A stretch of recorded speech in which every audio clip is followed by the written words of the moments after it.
Tape 3W suivi d'école au Sénégal. D'accord. À école au Sénégal, c'est facile, tu n'as qu'à te connecter. Tape école au Sénégal, les leçons sont beaucoup plus détaillées. Je vous présente aujourd'hui un exercice de terminal L2, donc qui porte sur le thème luminologie. Et donc cet exercice porte sur la troisième leçon du thème, qui porte sur le dysfonctionnement du système de régulation, donc cas de l'infection au VIH-Sida. Okay? Donc on avait vu dans le cours que le système immunitaire est capable de se défendre, mais il y a des cas où le système immunitaire est incapable de se défendre. Dans ce cas, on parle de déficience. Okay? Donc dans cet exercice, on nous dit le graphique ci-contre a été réalisé à partir de résultats d'analyse effectués pendant 7 ans chez une personne contaminée par le VIH. Donc on nous pose 6 questions, les 3 sont là. Premièrement, on demande de rappeler le lieu de multiplication du VIH dans l'organisme. Okay? Donc, deuxièmement, à partir de quel moment une personne est-elle contagieuse, c'est-à-dire peut-elle transmettre la maladie. Ensuite, déterminer à partir du graphique les périodes de séropositivité et de séronégativité. Okay? Les 3 autres questions vont venir tout à l'heure. Donc, on répond à la première question. On nous demande de rappeler le lieu de multiplication du VIH dans l'organisme. Okay? Donc, lieu de multiplication du VIH.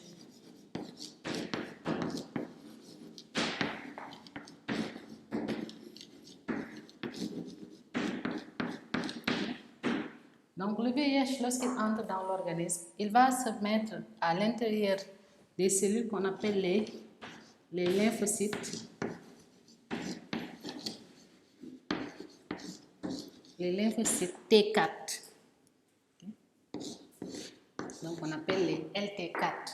Donc, ces lymphocytes T4 possèdent sur leur membrane externe donc, des récepteurs, donc CD4, qui sont reconnus par les virus. Donc, ce qui fait que, on va revenir un peu sur la dangerosité même de la maladie, c'est qu'il va s'attaquer à ces lymphocytes-là qui jouent un rôle très important dans les 2 types de réponses immunitaires spécifiques qu'on a vues dans la leçon précédente. Okay? On vient à la deuxième question.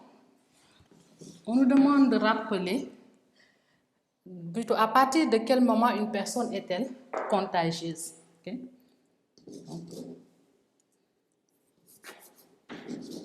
Donc la personne est contagieuse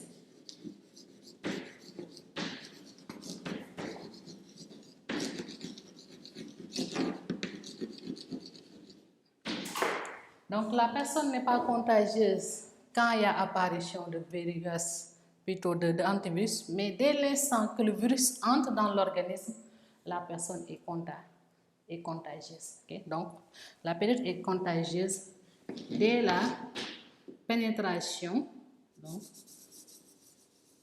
quand le virus pénètre dans son organisme.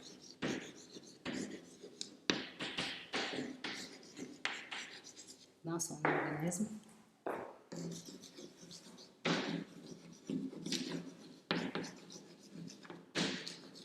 Et commence à se multiplier.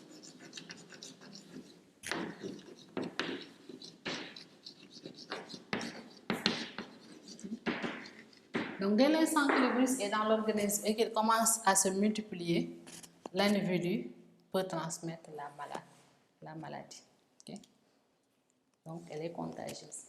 Ok, donc la troisième question maintenant, on demande de déterminer à partir du graphique les périodes de séropositivité et de séronégativité.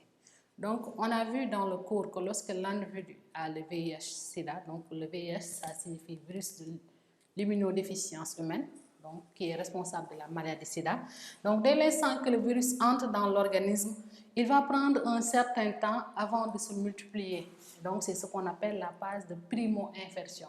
Et donc, pendant cette phase-là, l'organisme n'a pas encore réagi, donc l'organisme n'a pas produit d'anticorps. Donc, si on regarde bien le graphique, donc à partir de la contamination qui est là, et entre la contamination et la production d'anticorps, il y a quand même quelques semaines. Donc, ça peut durer 2 à 3 semaines. Donc, pendant ces 2 à 3 semaines, l'individu n'est pas séropositif parce que la séropositivité se mesure par quoi?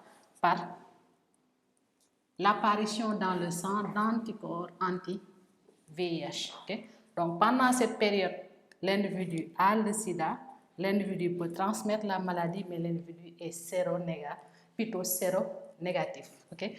Donc période de séronégativité, donc pour répondre à la question, donc la période de séronégativité,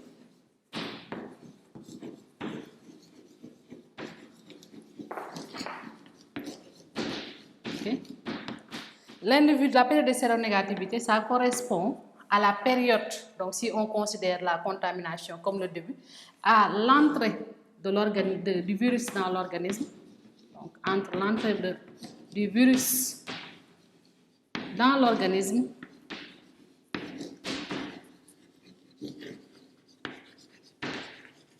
okay, et la présence, bien la sécrétion d'anticorps anti-VIH. Okay. Donc si on prend comme repère la contamination, pendant cette courte période qui peut durer 2 à 3 semaines, l'individu a le virus, l'individu peut transmettre la maladie, mais l'individu, lorsqu'il fera le test sera séronégatif dans la mesure où il n'y a pas d'anticorps anti-VIH. Et on sait que le test ELISA se base sur la présence d'anticorps anti-VIH dans le sang pour déterminer si l'individu a le virus ou pas. L'autre période qu'on nous demande, on demande maintenant la période de séronégativité, de séropositivité. Période de séropositivité. Okay. Donc, comme on l'a vu dans le cours, l'individu est séropositif dès l'instant qu'il y a dans son organisme des anticorps anti-VIH. Donc ici, pendant cette période-là, jusqu'à la fin de la vie de l'individu, on va trouver des anticorps anti-VIH. Donc, cette période-là, c'est dès la production par l'organisme, donc dès la production d'anticorps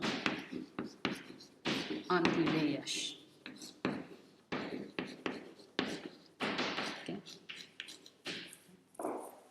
Donc, s'il y a des anticorps anti-VIH, l'individu est séropositif.